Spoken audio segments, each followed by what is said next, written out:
choisi David.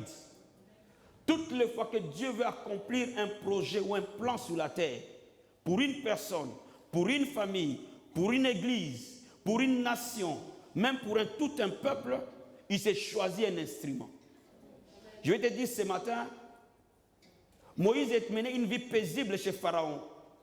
Il était le fils de la fille de Pharaon. Il était instruit dans toute la sagesse de l'armée égyptienne. Je m'imagine que Moïse, il y avait des serviteurs qui s'occupaient de lui. Mais jusque-là, Dieu n'avait pas encore révélé son projet pour Israël. Il commençait à chercher un homme, il commençait à chercher une femme. Bien aimé, avant que les réveils n'arrivent, Dieu doit trouver un instrument. Avant que les réveils n'arrivent, Dieu doit trouver un canal de réveil. Avant que le salut n'entre dans ta famille, dans ton entreprise, dans tes projets, dans la vie de tes enfants, il faut que Dieu trouve quelqu'un. Et pendant que tout le temps que Moïse était dans la maison de Pharaon, Dieu était en train de chercher un homme. Et son regard a été attiré vers Moïse. Et Dieu va créer un incident. Et qui va permettre que Moïse quitte le bien-être et le confort qu'il était chez Pharaon. La Bible nous dit que Dieu a rencontré Moïse quelque part. Dieu ne rencontre pas quelqu'un n'importe où. Il y a un lieu spécifique que Dieu rencontre une personne. Toute personne que Dieu utilise, je suis convaincu que tu vas me suivre attentivement. C'est pas ça, nous l'avons lu et nous le connaissons, mais il y aura des révélations qui vont changer notre vie ce matin. Je dis ceci. Dieu ne rencontre pas quelqu'un partout. Dieu ne rencontre pas quelqu'un n'importe où. Dieu rencontre toujours une personne qu'il s'est choisi pour utiliser quelque part. Alléluia.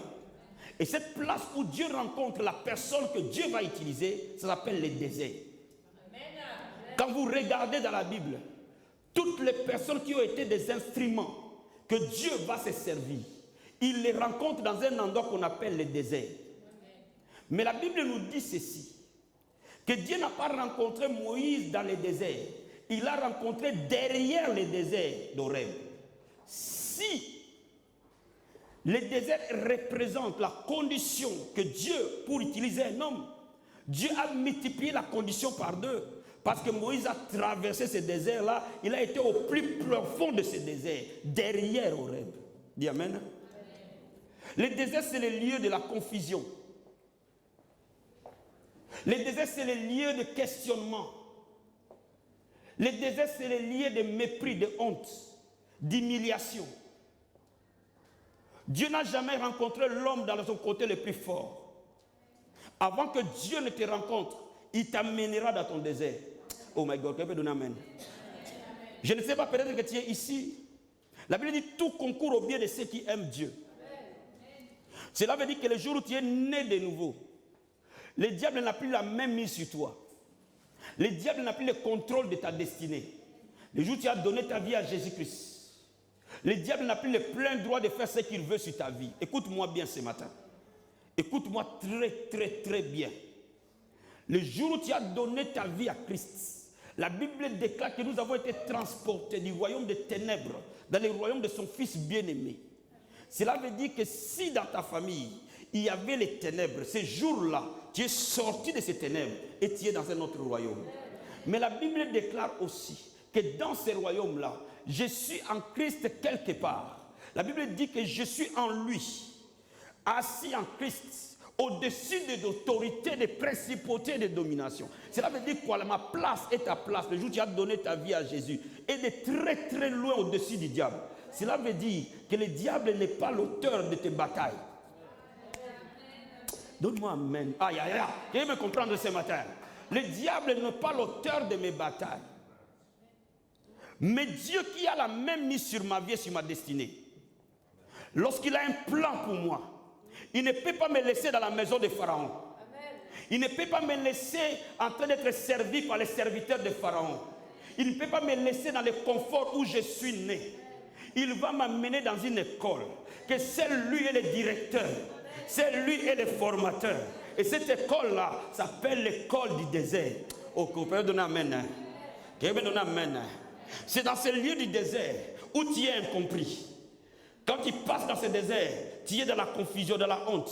Personne ne te comprend. Personne n'arrive à te comprendre. Ton langage n'est pas compris par les gens. Ton langage n'est pas compris par ta femme. Ton langage n'est pas compris par tes enfants. Ton langage n'est pas compris par ton mari. Quand tu es dans ton désert, mon ami, tout devient compliqué. Tout devient difficile. Tout devient un problème. Mais laisse-moi te dire, quand tu es dans ce désert-là, Dieu est en train de fixer ses yeux sur toi.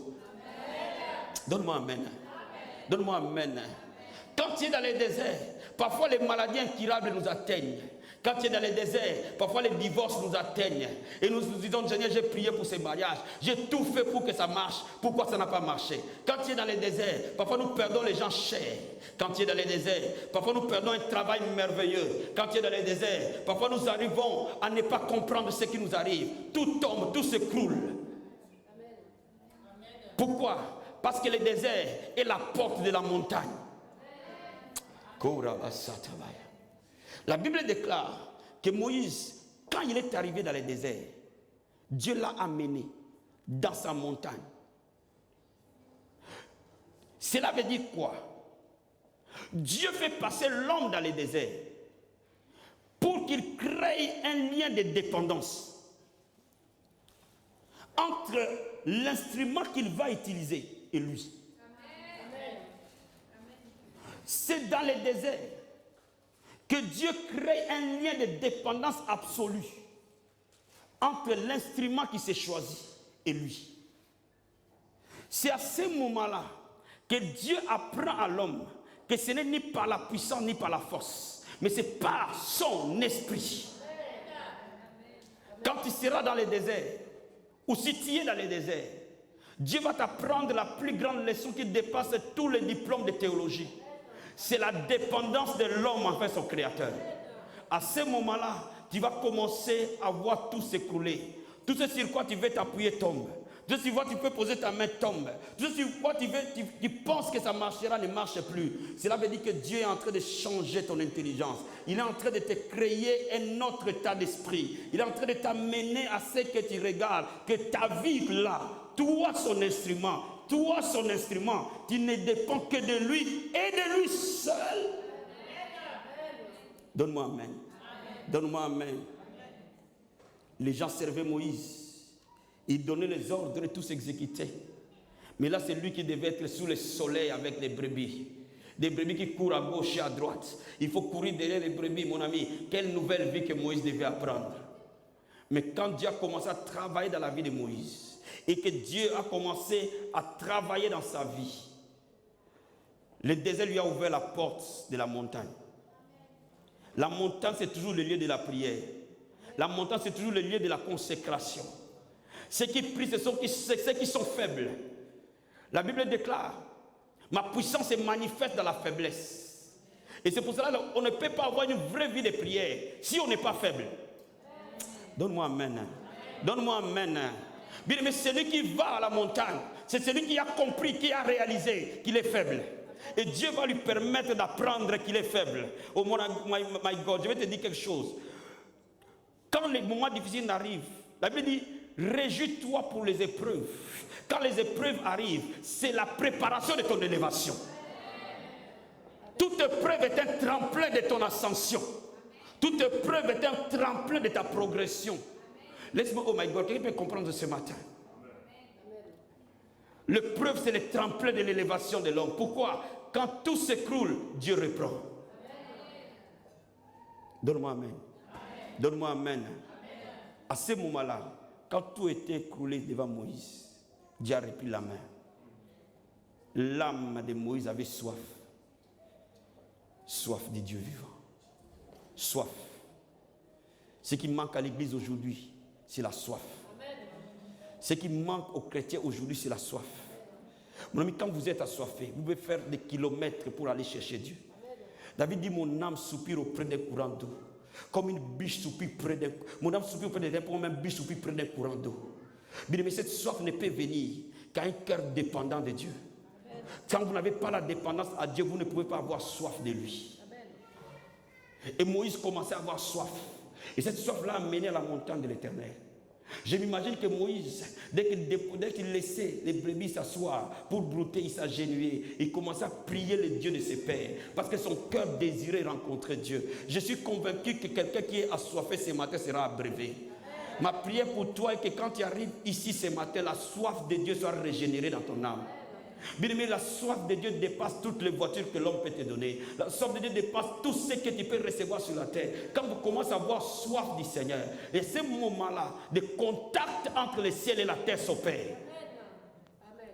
Il n'y a jamais eu contact réel entre le ciel et la terre tant que l'atmosphère n'est pas créée. Le contact divin n'est pas un fruit du hasard. Le contact divin n'est pas un fruit du hasard. Le contact divin est créé dans une atmosphère. Cette atmosphère, la Bible l'appelle la montagne de l'Éternel. Cette atmosphère, la Bible l'appelle la consécration de Dieu. Cela veut dire que Moïse avait la consécration à ce moment-là. Mon ami, la consécration est venue parce qu'il était dans son désert. Si tu ne connais pas le désert, tu ne peux pas connaître la consécration. Amen. Je vais dire à quelqu'un ce matin, ton mariage va tarder parce que ton mariage va devenir un ministère. Donne-moi amen bien. Donne-moi amen bien. Laisse-moi t'expliquer quelque chose. Ceux qui ont des témoignages, c'est parce qu'ils ont eu des combats qu'ils ont eu des témoignages. Si tu n'as jamais eu de combat, tu ne peux pas avoir de témoignages. Ton témoignage de demain, c'est le combat d'aujourd'hui. Mais quand Dieu t'aura donné la victoire, c'est parce que tu as eu une maladie incurable et que les médecins ont dit que tu auras des semaines de vie.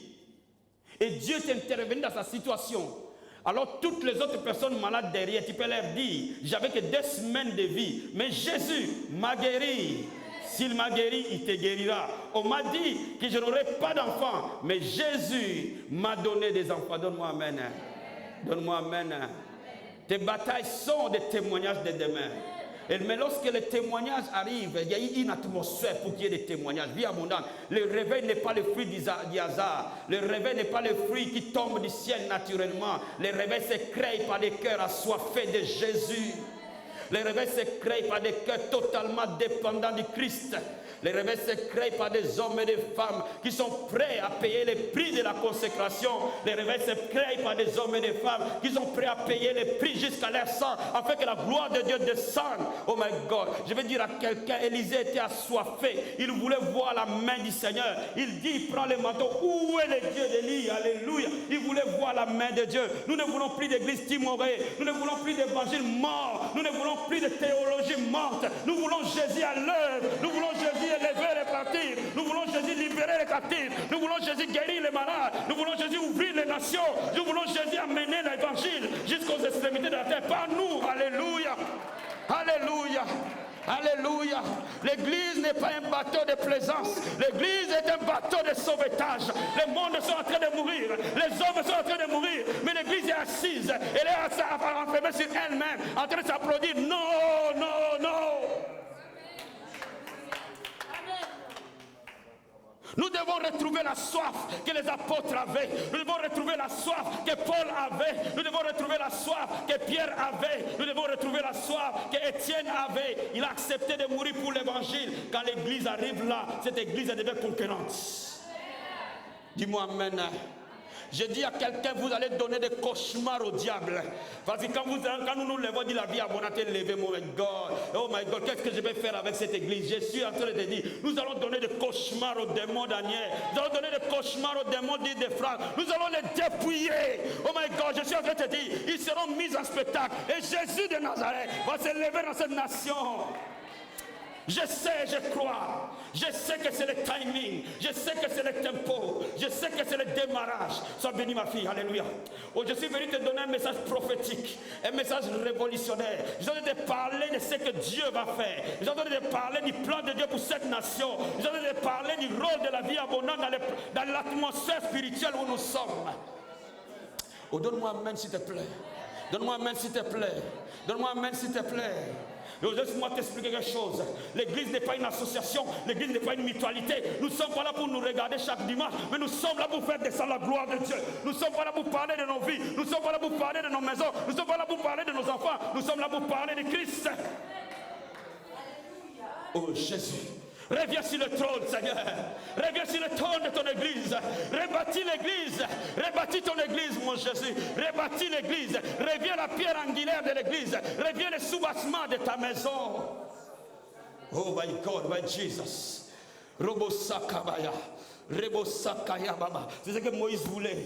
Il avait dit non, c'est fini l'histoire de Pharaon. C'est fini la maison de Pharaon. Je veux quelque chose de nouveau. Mon ami, je vais te dire quelque chose. Il faut que quelque chose de nouveau apparaisse.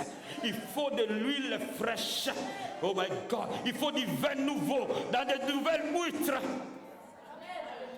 Oh, donne-moi amen. Donne-moi amen. L'onction d'hier ne te servira pas. L'onction de l'année passée ne te servira pas. L'onction de la semaine passée ne te servira pas. Mais l'onction d'aujourd'hui va t'amener dans ta destinée.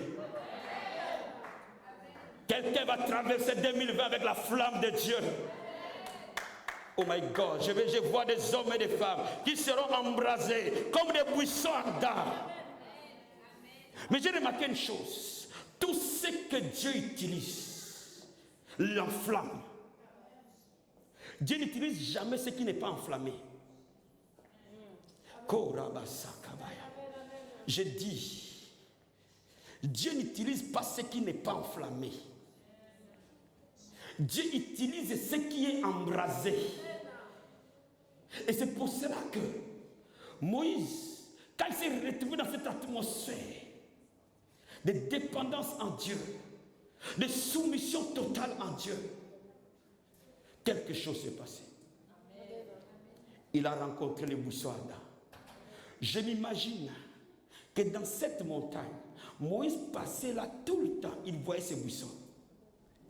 Mais tant que les buissons n'étaient pas en feu, cela n'attirait pas son attention. Vie abondante. Quand elle sera en feu, elle va attirer l'attention de toute l'île de France. Dis-moi amen. Dis-moi amen. Quand nous ne sommes pas enflammés, nous sommes comme tout autre buisson. Quand nous ne sommes pas enflammés, nous sommes comme toute autre église. Il y avait plein de buissons là. Et Moïse passait, repassait là. Mais ces jours-là, la Bible dit qu'il a vu ces buissons-là, il était enflammé. Généralement, on nous a prêché que parce que les buissons étaient enflammés, que Moïse est allé voir. Non, ça n'a pas été comme ça. Lisez bien la Bible. Ce n'est pas comme ça. La Bible dit que Moïse se retourna parce qu'il avait constaté une chose. Il avait constaté une activité surnaturelle. Il avait constaté qu'il y avait le feu sur l'arbre, mais l'arbre était vert. Ce qui a attiré l'attention de Moïse, c'est qu'il y avait un feu surnaturel. Mais le feu dont nous parlons ici, c'est la divinité de l'esprit. Cette même flamme était sur la tête des apôtres, mais leurs cheveux n'ont pas encore été consumés. Ils avaient besoin d'extincteurs pour éteindre le feu sur leur tête.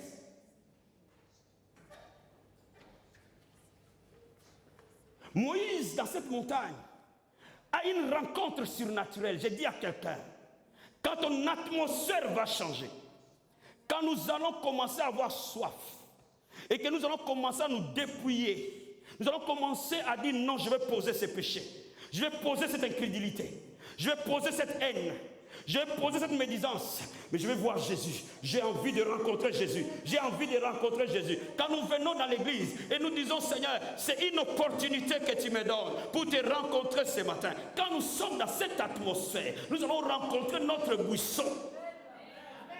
Oh my God, quelqu'un donne amen ce matin. J'ai envie de prêcher, oh Yeshua. J'ai envie de prêcher ce matin. J'ai envie de parler de Jésus ce matin. J'ai envie d'annoncer quelque chose de Christ. Il y aura des oracles de l'Éternel qui sortiront en ce lieu ce matin. Je suis convaincu que toute personne qui est rentrée ce matin dans cette salle, il sera un buisson enflammé. Oh my God.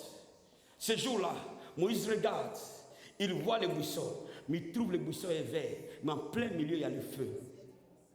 Moïse dit, il y a quelque chose d'extraordinaire qui opère. Quand tu y es dans ta montagne, ton ciel va s'ouvrir. Et tu vas commencer à avoir des visitations divines. La Bible dit, certainement l'Éternel vous visitera. Mais laisse-moi t'expliquer. Ce jour-là était le jour de la visitation de Moïse. Quand Moïse est attiré par la présence de Dieu, Dieu parle. Dieu appelle Moïse. Moïse, Moïse. Tant que Moïse ne s'est pas retourné, Dieu n'a pas appelé. Tant que ton attention n'est pas sur Christ, tes oreilles ne peuvent pas entendre sa voix.